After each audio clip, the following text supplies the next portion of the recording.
It's the Band Royale. What's going on? Which Everybody. translated is the Royal Band. Yeah. Basically, yeah. Yeah, I guess that's true. Yeah. So before we talk to the Band Royale, before we eat pizza with the Band Royale, I should say, Car Con Carne, this podcast that's recorded in my Mazda 3, which I really need to clean, and I apologize. You guys are very tolerant. Thank you. This podcast is sponsored by C&H Financial Services. Business owners, are you tired of your hard-earned profits going toward paying expensive fees every time your customer pays with a credit or debit card? We are happy to announce that our partners at C&H Financial Services has the solution. Our partners have. Got to make sure my nouns and verbs agree. Yep. Partners have the solution. C&H is the fastest growing financial services company in Illinois as recognized by Inc. magazine. And their patented technology allows you to eliminate 100% of the fees associated with accepting credit and debit cards as a form of payment. That's right. The Band Royale, 100% of the fees. C&H will also upgrade your business to the industry's leading point-of-sale system to streamline every aspect of your business for no cost. That's right, no cost. Visit preprocessingnow.com or call 855-600-2437, extension 999, and start saving money today. The Band Royale, are you hungry? Yes. Absolutely, man. Quite. It's Car Con Carne. Let's eat in the car. It's Car Con Carne. And now here's the star of our show, James Van Alstyne.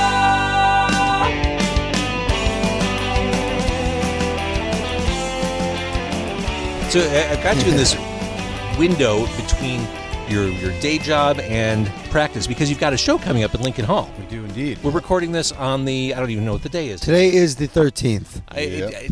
I'm just, ever since the holidays, I don't know what day it is. I Day it agree. is. Okay, so your show is next week at Lincoln Hall. This is the record release. This is our CD or the album release. Yes. Jesus. The album release for the self-titled second full length, which is fantastic and streamable now. Now that I've made that entry point, All right. we bust open the pizza. We are outside Right. Big G's Pizza on Clark Street, which is just south of Metro. And they're known for their ginormous slices of pizza. Oh, yeah. Look at that. Who's first? So I've got anything. two pepperoni, One a guy, cheese, somebody. and a macaroni and cheese. Oh, yeah. That looks fantastic. I'll take the cheese if you guys want pepperoni. Yeah, I figured. Beware, there is grease just rolling off of these. Well, that's why you fold them. Ah. This way over here. Because I grabbed it, I didn't even bother grabbing it your way. You just grab it like I this. didn't give anybody plates. Is that necessary? Give them some plates. Yeah. They're going to be wearing that home. All right. Owner of the vehicles, give him right, some plates. grab 'em. Got There's it. some Starbucks napkins. Got it. Always Got have it. those. Good. You have yours? Okay. You have yours. My car always has a steady supply of Starbucks napkins and diaper wipes. Just never know. Thank you. Uh-huh. Okay. All right, so let's talk as we eat. Look at this thing. Look at this monster. Oh, this is good. Big G's. This is Big G. Is this kind of this is just a personal kind of a hot take, but I know we're in Chicago and I've lived here for a very long time. I prefer this. You prefer thin? I prefer Or like thin, the big, like huge, New York Yeah, yeah. thin. It's just I like Big and I like thin. a big stuffed pie. It's just it's like a special occasion thing. This is what I want more often. Well, that is true, and there's a meme going around like this week about that very thing. Like, the media doesn't want you to know about how Chicagoans truly eat pizza, and we like the party cut. Party cut. Tavern style. Party cut probably is the actual signature. I think what most Yeah. people. I mean, how charming is a square piece of pizza? It's, Just give me a square. It is charming. It's like the Baby Yoda Yeah. pizza, really. I'll eat That's a good a reference. bunch of squares. Try to be topical, the Band Royale. Give me a quick roll call. You're all I'm- brothers. We're all brothers. We are. I am Joel. I'm the oldest. I'm Zach. I am the youngest. I'm Nate, and I'm the middle. There we go. In order. And Perfect. you guys Yep. just were on the road with Chevelle toward the end of last year. We were. Do they have a rule that they can only take out bands of brothers? As You they know, tour? it was funny. We got that a lot. Because even with Dean being in the group, Dean's still a brother-in-law. Mm-hmm. So it went from a band of brothers to a band of brothers, and then they went on the road with a band of brothers. Yeah. And it was definitely a talking point a lot of the tour. Had you yeah. known those guys, or was this a... They invited us to play with them 2018, 2017, December, about 2 years ago almost exactly. Yep. They invited us out for a string of shows. We We just didn't have the available. I had just got married actually and was on my honeymoon, so we did a show with them at House of Blues in Chicago, and just stayed in touch ever since. They're good dudes, and they're super talented. Oh, Yeah, and Awesome you guys. know, Sam immediately smiled. Tell James I said hi. Yeah. So there you go. Sam says hi. Well, hello, Sam. Hello, Chevelle. I mean, we're waiting for another Chevelle solo show. Like Lollapalooza to me doesn't count. They did the show out in Tinley. Like Yeah. we need. Like it'd be great if you actually open up for Hey, Chevelle and I a, like the sound of that. Yeah. It sounds too. great. like a proper clubber, maybe like Dude, Riviera. That'd be a good one. River Aragon That'd be either. great. Yeah. Yeah. Yeah. Just like a full-on rock show. Mm-hmm. Give them like 90 minutes. They played an hour and a half. Yeah, they Really? were doing that. Yeah. We It's a were good kind set. of lucky. We had really good seats and got to see them play for an hour and a half, like 16 Yeah. times, I think. Oh, yeah. Yeah. So, yeah. Yeah, they got it down. Yep. So let's do a little Band Royale history. Did you start the band in Chicago? Yeah.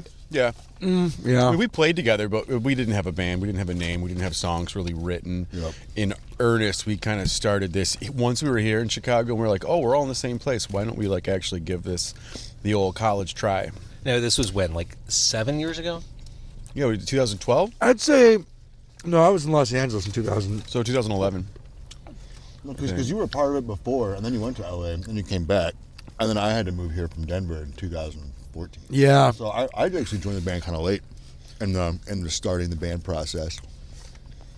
All right, so you started the band, put out one album, there were singles, and here we are. Tell me about this new album, the self-titled album. Now, generally, when a band does a self-titled album or gives it that name, it's supposed to be like this emblematic representation of the band. This is who we are. We are the Band Royale. This is it. Yeah, Yeah. that's a fair way to say it. Well, one, like we solidified our name as the Band Royale in As opposed to between Royale. as Royale on the 1st record, and then again it was the whole There's trademark issues. yeah, that type of thing. And then once we decide, well, that's what it is. What are we going to call this thing? Do we give it a title, or because it's just like we own the name, we own the trademark, it is what it is. And then this is kind of like just the way.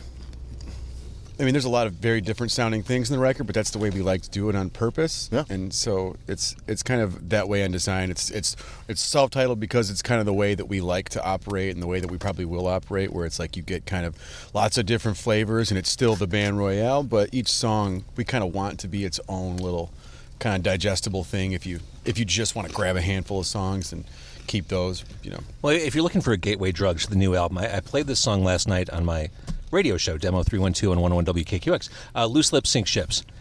Big, muscular riffs, almost like Queen-style guitars going on That's there. what I think of immediately. Yeah, I Yeah? hear that. a Yeah. bunch. Oh, yeah. Always. There's like this like Thin Lizzy breakdown too. Oh yeah, for sure. Yeah, hints of stuff that we all like, but completely modernized. That's kind of what our band is. Yeah. Yeah. I love a Reformed good dad guitar band. band. So that's what I love is guitars. I am obsessed with just riffs and layers and duplicating and harmonizing. I know I play the drums, but I mainly get excited about the guitar riffs. I love it. Well, this is a band to get excited about. Yacht metal. You've probably talked this to death. I'm sure you've been asked about this to death.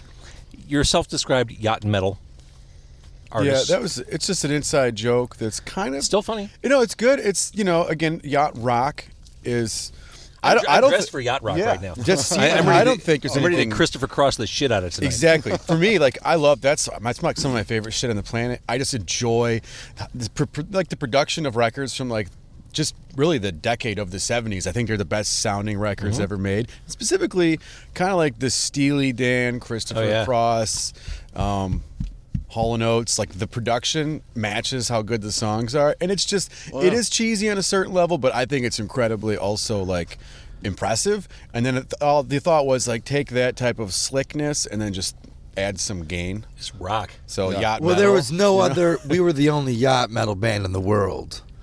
You got to have a niche. You got to have. So something no, you can but own. like that when we explored that, there wasn't even a single there wasn't a single hashtagged Instagram photo yet. It was just wide open. So this, Oh yeah, take it and run with it. self-dubbed Absolutely. world's only.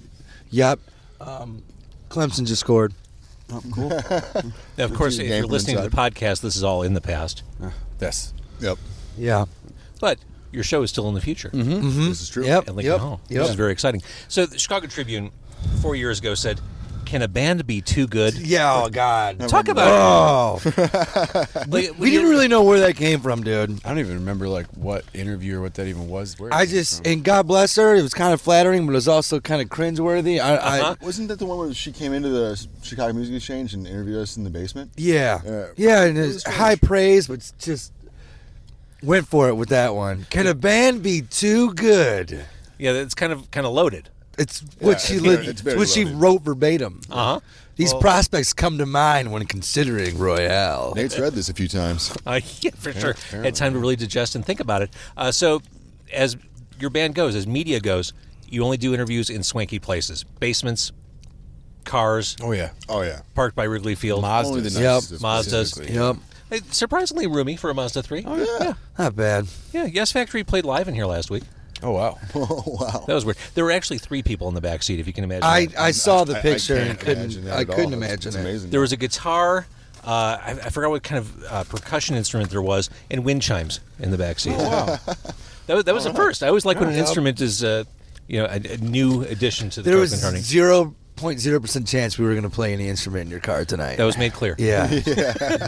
Nah. Come to the show if you want to see music. This is a band best plugged in. Yeah. With some space to move around. All right, so the new album is self-titled. Another song I like, I think I'm probably going to play this on Sunday, is Dreamer. Has almost like a hypnotic, methodical momentum to it. For Yeah, sure. I would agree with that for sure. Tell me about that song. It's hard with the podcast because people can't hear the songs. Yeah. Yeah. So I'll what let I Joel wanna do is take it. encourage but I people have, to- I interpret Joel's songs and I go to sounds that are similar to me, and I go and I research the drums that remind me of the song that Joel's playing, and I use that as my inspiration. So I know exactly where my inspiration came from. Yeah, it's a very fuzzy riff reminiscent of other Chicago bands in the early '90s and type of fuzzy riffs. I wasn't going going to to point that one band out. I think Yeah. I think it's pretty obvious, but it's just a good sound. Again, it's kind of like it does sound like us doing like a Siamese Dream Yep. outtake.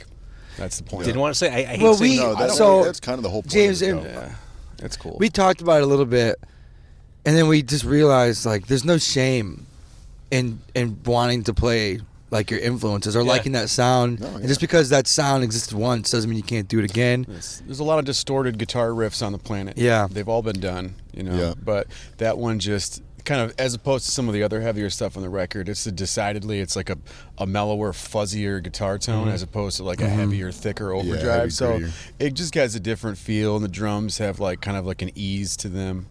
And like you said, it's got a groove. It's got this cyclical riff that kind of just cycles in and out and doesn't quit. Yeah, it's got. And the two guitars kind of circle around each other. It's fun. Well, and I feel like I should say this because you got to plug or give props where it's due, but I've been really Jimmy Chamberlain's been super hands on with me for the last 5 or 6 years.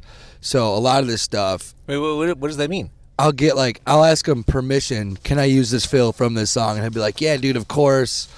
And then like some of his snare drums and the cymbals, I've gotten set up now, and even Chamberlain's the coolest dude on earth. that's why I should. Hey, thanks, man. You've helped me a ton over the last 6 years. And this record, my approach to how I recorded and the parts I played, he was very, very involved in my grooming process and how to do it.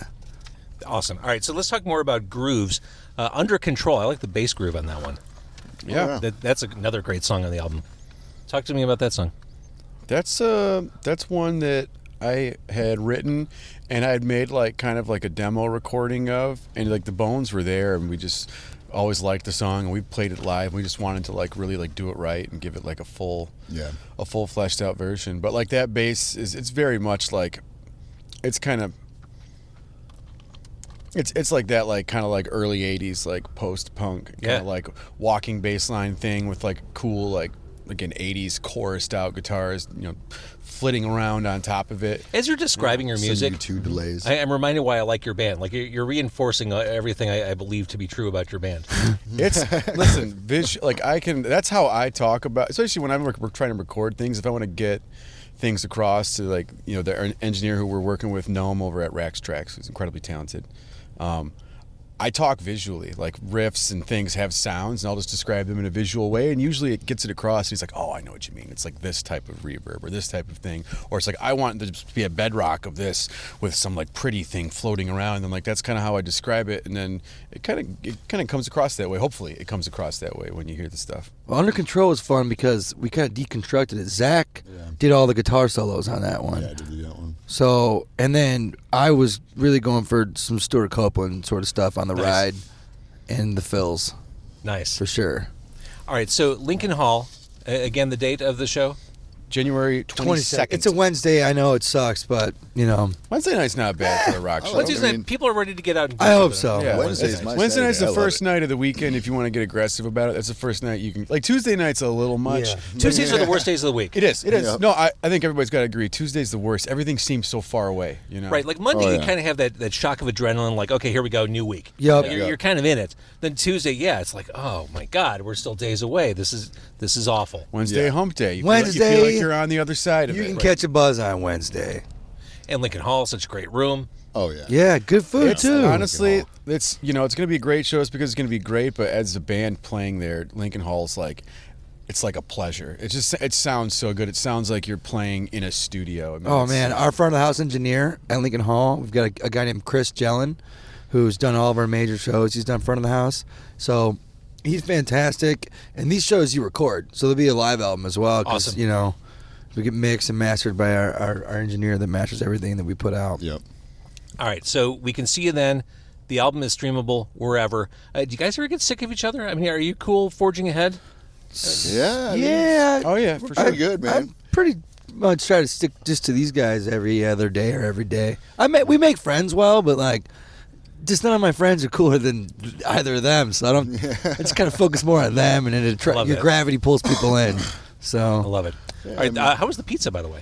disappeared. It was Yeah, awesome. you guys crushed Crushed the pizza. it. Crushed the pizza, Well, I'm dude. definitely. Yeah, I haven't eaten since like about 1 p.m. and this is right around when I do, so that's perfect. Thank you for that. By the way, it's gonna make Yeah, much, so it's much very less generous. hangry practice. Yeah. I know, you Yeah. don't Which wanna that's a know. real thing that we learned about on this I'm tour sure, yeah. was Hangry our, is what- like the is what- hangriness. A bunch of boys who were starting to get ornery as a group are getting testy, and like all of a sudden, okay, now we need to get dinner. Everyone's endorphins are firing. Everyone's happy to be related again. It's like a switch got. Yeah. just Oh, like yeah. fascinating. You get hangry, all the dumb arguments start, and then the second you eat food, it all just literally gone. melts away. It's gone. Food is wonderful. Yeah. All right, the Band Royale, thank you. Thank you. Thank you. Absolutely, Thank you thank for listening. Thank you for watching. Car Con Carne is sponsored this week by C&H Financial Services. I'm going to make this go away, so we're going to wave.